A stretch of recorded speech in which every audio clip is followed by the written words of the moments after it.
প্ৰথমতে মই নমস্কাৰ আৰু জহাৰ জনাইছোঁ। ইংৰাজী নৱবৰ্ষৰ সকলোকে নদুৱাৰবাসীৰ লগতে অসমবাসীক মই শুভেচ্ছা জনাইছোঁ। আমি প্ৰথম বছৰ 2023 পৰা এই কাম আৰম্ভ কৰিছোঁ। ষ্টাৰ্টিঙত আমি ফাৰ্ষ্টত আমাৰ যিবিলাক দৰিদ্ৰ আমাৰ আই মাতৃবিলাক আছিলে তেখেতসকলক আমি ফাৰ্ষ্টতে 50খনমান আমি দিছিলোঁ। তাৰ পৰাই আমাৰ আৰম্ভ হৈছিলে। 23 পৰা 24 আহিলে 24ত আমি 100 কৰিলোঁ। 24 পৰা 25 আহিলে 25ত আমি 150 কৰিছিলোঁ আৰু এইবাৰ আমি 200ৰো অধিক আমি বিতৰণ কৰিছোঁ। আৰু আমাৰ আঞ্চলিক কমিটিৰ আণ্ডাৰত যিমান প্ৰাথমিক গোট আছে বা আমাৰ যিমান আদিবাসী আমাৰ ব্যক্তিসকল আছে, আই মাতৃসকল আছে, বৃদ্ধসকল আছে, তেখেতসকলক আমি এখন এখনকৈ স্কাৰ্ফ বিতৰণ কৰিছোঁ। আৰু লগতে আমাৰ যিবিলাক ডিকৰাই হস্পিটেল হওক বা আমাৰ ধলাইবিল হস্পিটেল হওক, আমাৰ নদুৱাৰৰ আণ্ডাৰত যিমান হস্পিটেল আছে মানে আমি দুখনে আমি গম পাওঁ ৰোগীসকলক আমি আজি 1 তাৰিখে আমি তেখেতসকলক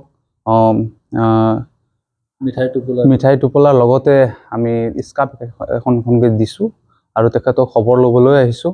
যিহেতু তেখেতসকলো আমাৰে লোক, আমাৰে নদুৱাৰৰে বাসিন্দা আৰু তেখেতসকলকো আজি নৱবৰ্ষৰ শুভেচ্ছা জনাইছোঁ। তেখেতসকলেও বহুত ভাল পাইছে আৰু আগন্তুক দিনতো আমি এনেদৰে কাম কৰি যাম। আৰু নদুৱাৰ আচাই যিখিনি কাম কৰি আছে, আমাৰ অকলে মই বুলি নহয়, আমাৰ গোটেই কমিটিকে মই ধন্যবাদ দিছোঁ। কাৰণ মই অকলে এইখিনি কাম কৰিব নোৱাৰোঁ। আমাৰ গোটেই কমিটি আমাৰ একতা আছে। আমাৰ একতাৰ কাৰণে আমি এইখিনি কাম কৰিব পাৰিছোঁ আৰু একতাই মানে বল বুলি কয় আৰু এইটো আমি অনুভৱ কৰিব পাৰিছোঁ আৰু আপোনালোকেও দেখিবলৈ পাইছে।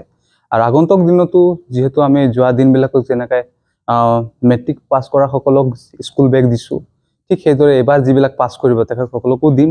আৰু আগন্তুক দিনত শিক্ষাৰ ক্ষেত্ৰত আমি আৰু এটা খোজ আগবাঢ়িবলৈ আমি চেষ্টা কৰি আছোঁ, যাতে গোটেই যদি আমাৰ নদুৱাৰবাসীয়ে আমাক ছাপোৰ্ট কৰে, তেতিয়া আমাৰ যিবিলাক ষ্টুডেণ্ট আছে তেখেতসকলৰ কাৰণেও আমি কিবা চিন্তা কৰিছোঁ, এই চিন্তাও সফল হ'ব বুলি মই ভাবোঁ। আৰু 26টো প্ৰত্যেকৰে ভাল যাওক। যেনেকৈ 25টো যদিও অলপ আমি দুখ পাইছোঁ, কাৰণ আমাৰ বিশেষকৈ আমাৰ জাতীয় নায়ক প্ৰদীপ নাগ আমাৰ পৰা আঁতৰি গ'ল আৰু লগতে আমাৰ হিয়াৰামটো আমাৰ জুবিনদাও আজি আমাৰ মাজত নাই।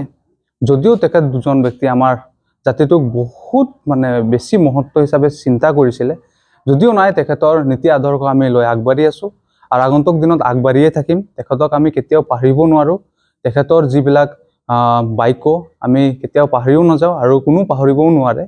আৰু জুবিনদাৰ ন্যায়ৰ অপেক্ষা আজিও আমি কৰি আছোঁ, যাতে জুবিনদাই ন্যায় পালে আমাৰ মন শান্তি হ'ব আৰু গোটেই অসমৰ যিমান বাসিন্দা আছে প্ৰত্যেকে শান্তি পাব।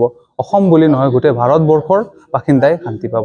এই কামনা 26ৰ কৰিছোঁ, যাতে চবৰে শান্তিপূৰ্ণভাৱে 26টো পাৰ হ'ব। ধন্যবাদ।